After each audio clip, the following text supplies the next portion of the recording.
This program is specifically about spiritual tourism, and like we are listening from morning today, spiritual tourism is different from the pilgrimage or religious tourism. Religious tourism is more about fulfilling your religious duties, while spiritual tourism is about self-identification and self-development, self-growth. तो आज हम आपको लेके चलते हैं एक self growth की तरफ, एक स्पिरिचुअलिटी की तरफ. As we saw earlier, between 2020 to 2022, the religious tourism increased 14-fold. 15 गुना बढ़ गया है, 14 गुना बढ़ गया है, and even now it's growing 30 to 40% per year.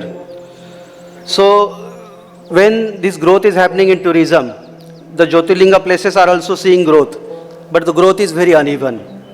The places like Kashi and Ujjain have seen very heavy surge in number of tourist places, number of tourists visiting, but other places do not have similar trend happening.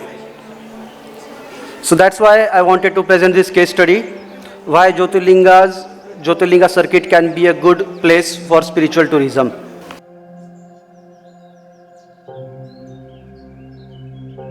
There are 5 factors that I think are important when we consider about Jyotirlinga Circuit, the Jyotirlinga places. First is Pan-India network.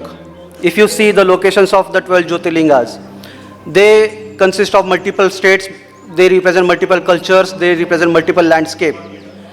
And if we develop a tourism circuit for around the Jyotirlinga Circuit, it will have a lot of cash flow in kind of tourism, because people will be visiting multiple places, they will be traveling in different parts of the country. Apart from geographical significance, there is also spiritual significance. The very word Jyotirlinga, it tells you about ignoring the body and focusing on the Jyoti within. शरीर को छोड़ो और आत्मा पे focus करो. ये जो spirituality का फर्स्ट बेसिक प्रिंसिपल है, वही हमें ज्योतिर्लिंगा की तरफ से देखने मिलता है. Apart from spiritual and geographical, there is also ritualistic and cultural significance of these places. चाहे वाराणसी की गंगा आरती हो, उज्जैन की भस्म आरती हो, देवघर की कांवड़ यात्रा हो, ओमकारेश्वर की नर्मदा परिक्रमा हो, त्र्यंबकेश्वर में जो पितृदोष निवारण की पूजा होती है, या घृष्णेश्वर में जो रुद्राभिषेक होता है, हर एक ज्योतिर्लिंगा प्लेस का अपना एक स्पेशल कल्चरल और रिचुअलिस्टिक सिग्निफिकेंस है. हर एक जगह की अपनी कुछ खास रिचुअल्स है, और ये रिचुअल जो है स्पिरिचुअलिटी के पाथ पे हमें आगे बढ़ने के लिए हेल्प करती है. Apart from that, there are environmental, ecological as well as wellness aspects. Varanasi, Ujjain, Omkareshwar, ये स्पॉट्स नदी के किनारे बसे हुए हैं. If we think of Rameshwaram and Somnath, they are situated by the sea. If we talk of Kedarnath, that is situated in Himalayas, or Bhima Shankar, Sri Shailam, they are situated on hills. So every single place has different environmental aspect, different environmental factor, and that would help in the growth of spiritual tourism. And of course, there is lot of international appeal. Between 2019 to 2023, 72% increase has been there in foreign tourists. And these Jyotirlinga places have immense potential to tap on this growing foreign tourist arriving in India.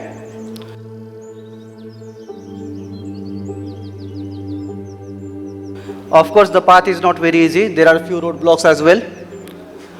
The first roadblock in our view is spiritual disconnect. जैसे कि शेखावत जी अपने speech में बता रहे थे कि पिछले 200-250 साल में जिस तरह का इतिहास लिखा गया है, जिस तरह से हमें बातें सिखाई गई है, so there has been a disconnect between spirituality and our lives. And with every passing generation, this disconnect is growing up. There is a lot of ecological stress because of growing number of tourists. A lot of pollution, deforestation, unplanned constructions are happening. And because of this, we have seen incidents like Kedarnath that happened in 2013, or the incident at Marin village close to Bhima Shankar that happened in 2014, or most recently the incident of Dharauli that happened in 2025, very recently.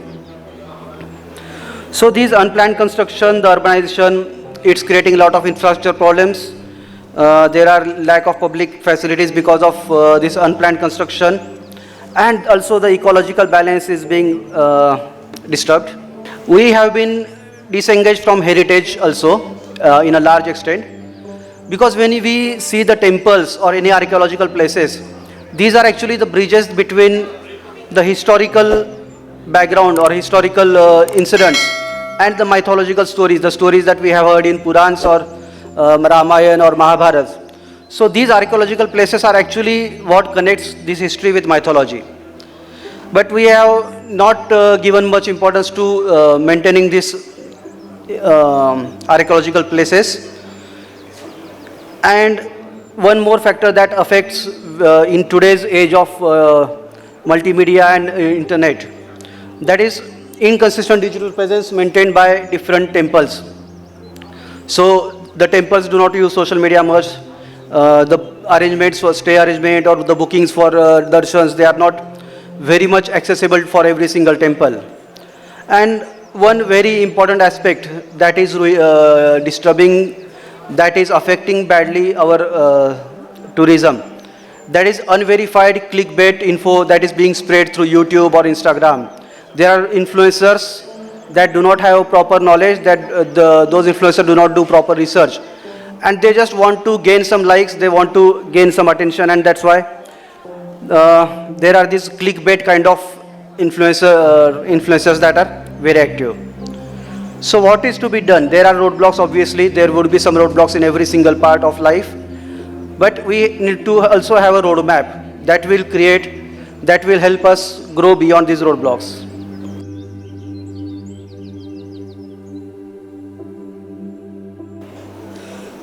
So based on whatever I could think of, I have come ahead with a 10-point roadblock. First is experience-based tourism. See, people come to a temple to have darshan as a religious tour. But beyond the religion part, they also need to have some experience. So if we look at Igatpuri, a small town in Maharashtra that is famous for Vipassana, or Mount Abu, these places are good example how experience-based tourism can be flourished with some efforts by the ashrams, the government, as well as all the stakeholders. So we can have similar experience-based tours for meditation or spiritual learnings around Jyotirlinga temples. Second suggestion, the government could have a national Jyotirlinga management board, because if we see the infrastructure development, the use of internet or media, some Jyotirlinga temples are doing very good work in this front, but not all. So maybe constitute a combined body of all the Jyotirlingas so that the infrastructure development, the centralized booking system, centralized data can be made available. The bookings for darshan, for stay can be done online there should be an ease and access to these bookings. And also more importantly to minimize the ecological stress on these places, we can have better public transportation from the nearest city. So if we take example of Tirumala temple in Andhra Pradesh, so many people have their stay at Tirupati, they just visit Tirumala using public transport, they take darshan, they come back to Tirupati. So similar arrangement can be done at many Jyotirlinga sites so that the pressure on the local ecological balance can be minimized. There is one point about documentation, preservance. Oh, I think this isn't working. Yeah. There is one point about documentation, preservance and display through museum. So the research-based data about the temples, like the inscriptions, stone inscription, the prints of those inscriptions, whatever references we find in Purans, all this data is not readily available for researchers or for anyone who would like to understand this part. So maybe we can have museums at every single place. In Ujjain there is obviously a very good museum in form of Triveni Museum. But similar museums can be taken up at every single Jyotirlinga shrines. Then promotion and awareness through article, books, social media campaigns, that can also be done. We need to have ecological integration. Like we saw earlier, because of unplanned constructions, because of lot of pilgrims arriving at the Jyotirlinga sites, there has been a lot of ecological imbalance. There has been a lot of effects on the local environment. So maybe we can have help from local organizations, help from NGOs, help from the environmental bodies that are working. And there can be multiple ways in which we can have ecological integration. Of course, Ujjain has taken good steps. They have banned plastic. There is a lot of effective waste management sanitization facilities there. But same can be undertaken at all the different places. The virtual darshans, heritage walk, 3D reconstruction. Virtual darshans have recently started through CCTV footage that is being aired on television or on YouTube, or there have some apps that are providing virtual darshans of different temples. Along the same line, we can also have heritage walks. Those who are arriving at the temple, they can take up a 3-hour or 2-hour walk with the help of local researchers, with the help of various archaeological organizations that can take up a heritage walk that can provide information about the town, about the temple to everyone who has arrived there. 3D reconstruction is a very unique concept that we could think of. See, there, in every place, around every temple, there are multiple broken or ruined structures, broken ancient temples. So maybe we can create some app with the help of which we can just point the camera of our mobile to that broken, ruined temple structure, and the mobile will show us how it might have looked during its glory, time of glory. Many architecture students would be very happy to help with such kind of app. So there are some app developers here, so maybe they can take up the idea and take it ahead. Then influencer outreach, social media and proactive communication. एक बात है, influencers आज की दुनिया की सच्चाई है. चाहे आप पसंद करो या ना करो, influencers are going to be there. They are going to visit temples, they are going to create some videos and they are going to talk about it. So why not, जो influencers वहाँ पे आ रहे हैं, उन्हें हम अपनी तरफ से ऑथेंटिक इन्फॉर्मेशन दें, जो टेम्पल कमिटीज है उनकी तरफ से ऑथेंटिक इन्फॉर्मेशन दें, so that whatever content is going online, whatever content is going on Instagram, on YouTube, on Twitter, it will be more research based, authentic information. Those temples can have registration spots for influencers or an advanced registration where people can register for permissions to click video, or wherever there are security concerns about video shooting, the temples can create media kits that will be shared on email or shared through website, where people can use the temple video footage from temple royalty free, and they can use that. Also, one important part, proactive communication. When I was preparing for this presentation, I contacted district collectors of all the districts that have Jyotirlinga shrines. I also contacted every single temple authority, temple administrative board. I sent them email, I sent them letters, I tried to call them, and unfortunately not a single one of them replied back, not a single one. So in today's age of communication, today's age of technology, if there is such a lethargy in replying to mails or in communication, of course we are trying to create an invisible wall between the shrines and the devotees. So this has to stop somewhere. This the government bodies and the management, temple management bodies have to be more proactive. The temple bodies can think of providing internships and fellowships to those students who are interested in taking or understanding the temple management.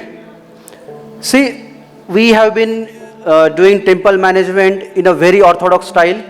The same style has been continued for years now. There are some temples who are open to fresh ideas, but not all. So until and unless there are fresh ideas, fresh perspectives coming to you, we will not see positive changes. So we need to have fresh perspective, and this can be achieved to internships and fellowships. And final part, integration of ASI, tourism ministry, local trust, heritage organization, researchers, influencers. When we create an environment, a positive environment where all of these can come together and work together in a synergy, in a synergized way, only then we will see more spiritual tourism growing up in different Jyotirlinga shrines, or for that matter at in any single place. So that's very much from my side. I am Dr. Dinesh Soni. I am founder of Indian Temples Research and Media Services. I am a writer, an influencer. If you get a chance, please visit my Instagram page. That's indian.temples. And thank you very much. Thank you, PhD CCI, for providing me this opportunity to be speaking at this esteemed stage. Thank you.